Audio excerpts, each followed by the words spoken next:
Musik haram atau tidak? Kita cek. Dalam Al-Quran ada atau tidak? Dalam hadis ada atau tidak?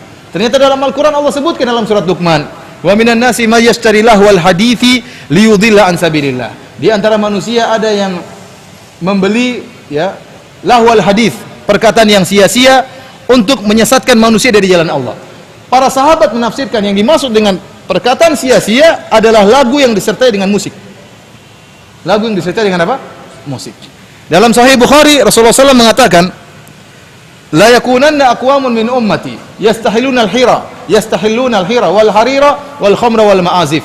Akan ada dari umatku suatu kaum yang mereka menghalalkan zina, menghalalkan kain sutra bagi lelaki, menghalalkan khamr, bir, dan menghalalkan alat-alat musik. Oleh karenanya 4 mazhab, ya, baik mazhab Hambali, baik mazhab Syafi'i, baik mazhab Maliki, ya, baik mazhab Hanafi, semuanya mengharamkan musik, dan ini ijma'.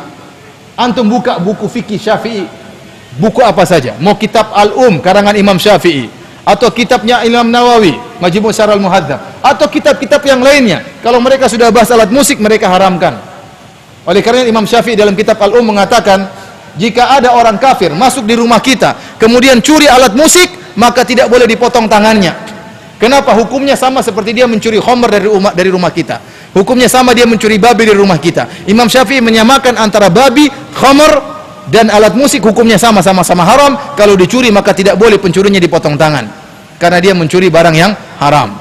Demikian juga Imam Syafi'i mengatakan, kalau ada orang dalam kitab kalau ada seorang masuk di rumah seseorang, kemudian seorang muslim dimasuki oleh orang kafir, kemudian ada alat musik dia hancurkan, maka tidak boleh diminta ganti rugi. Kenapa? Karena dia telah menghancurkan peralatan yang haram. Makanya kalau antum masuk misalnya di toko-toko alat musik, antum hancurkan, kemudian antum bawa perkataan Imam Syafi'i, ini Imam Syafi'i mengatakan tidak usah diganti. Iya, tidak usah diganti, tapi ditangkap polisi, ya. Para hadirin Allah Subhanahu wa taala, saya mungkin antum kaget, ada sebagian antum kaget kok musik haram. Saya pun kaget seperti antum. Saya dulu pemusik, saya juga dulu main-main band. Saya tiap hari tidak bisa tidur kecuali dengar musik, kecuali main musik. Dan tidak mudah untuk melepaskan, tapi tatkala saya tahu hukumnya haram, saya tahu hikmahnya benar. Orang yang main musik pasti lalai. Pasti lalai.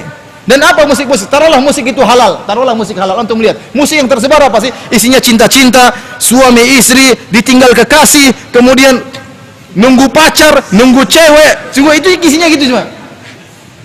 Di mana?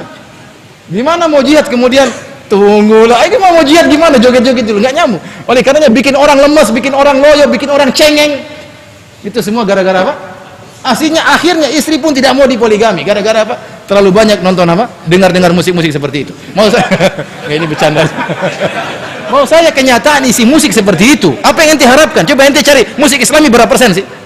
Musik Islami nggak sampai 1%, itu pun orang malas dengar. Mana musik Islami dibandingkan dengan Bon Jovi, dengan Axl Rose? Nggak ada apa-apanya, nggak enak sama sekali. Orang lebih tertarik dengan musik-musik yang hebat-hebat.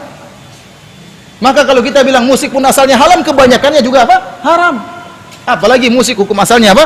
Halal. Kemudian kita pun bertasyabuh dengan orang Nasrani. Orang Nasrani beribadah dengan alat musik, dan kita tidak boleh bertasyabuh dengan orang Nasrani, terutama dalam peribadatan. Dan semua ulama mengharamkan. Imam Syafi'i, Imam Nawawi, Ibnu Hajar Al-Haytami dalam kitabnya Az-Zawajir an Iktirafil Kabair, peringatan terhadap dosa-dosa besar, dia masukkan main musik dalam dosa besar. Dia masukkan musik dalam dosa besar. Saya dulu tiap hari main musik, dungdang sama cewek-cewek, kemudian azan duhur saya berhenti. Saya rajin sholat waktu itu. Beneran nih, saya tidak bohong.